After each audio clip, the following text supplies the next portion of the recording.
আবহাওয়া ও জলবায়ুর গতি প্রকৃতি জানাতে এবার যাচ্ছি আগারগাঁওয়ে আবহাওয়া অধিদপ্তরে। সেখানে আছেন আমাদের স্টাফ করেসপন্ডেন্ট আবির আহমেদ।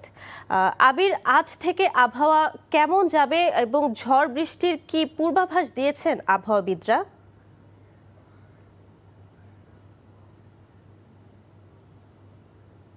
আবহাওয়া অফিস বলছে দেশের বিভিন্ন জায়গায় আজকেও বৃষ্টি ও বজ্রবৃষ্টি হওয়ার সম্ভাবনা রয়েছে।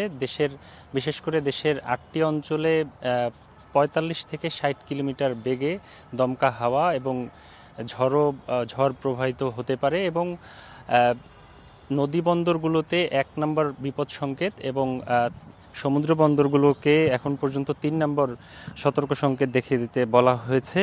আবহাওয়াবিদরা বলছেন খুলনা, বরিশাল, পটুয়াখালী, নোয়াখালী, কুমিল্লা, চট্টগ্রাম, কক্সবাজার সহ সিলেট অঞ্চলের ওপর দিয়ে দক্ষিণ অথবা দক্ষিণ পূর্ব দিক থেকে ঘন্টায় ৪৫ থেকে ৬০ কিলোমিটার বেগে অস্থায়ী দমকা কিংবা ঝড়ো হাওয়া বৃষ্টি সহ বজ্রবৃষ্টি বয়ে যেতে পারে। শুধু উপকূলীয় বা নদীবন্দর এলাকায় নয়, দেশের অন্যান্য এলাকাতেও আকাশ আংশিক মেঘলা থাকতে পারে। কোথাও কোথাও বৃষ্টি কিংবা বজ্রবৃষ্টির সম্ভাবনা রয়েছে বলে আমরা এখন পর্যন্ত জানতে পেরেছি। একই সঙ্গে দক্ষিণ বা দক্ষিণ পূর্ব থেকে ঘন্টায় ১০ থেকে ১৫ কিলোমিটার বেগে বাতাস প্রবাহিত হতে পারে। দিনের তাপমাত্রা সামান্য কমতে পারে বলে পূর্বাভাসে বলা হয়েছে। এদিকে ঢাকাতেও দিনে শুরুতে উষ্ণ আর্দ্র আবহাওয়া দিয়ে শুরু হয়েছে।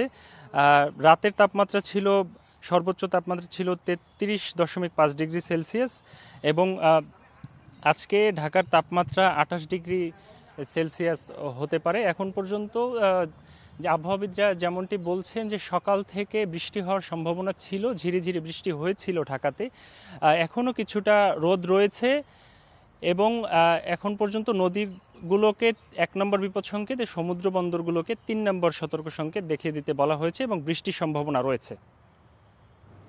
জানছিলাম আবহাওয়ার খবর।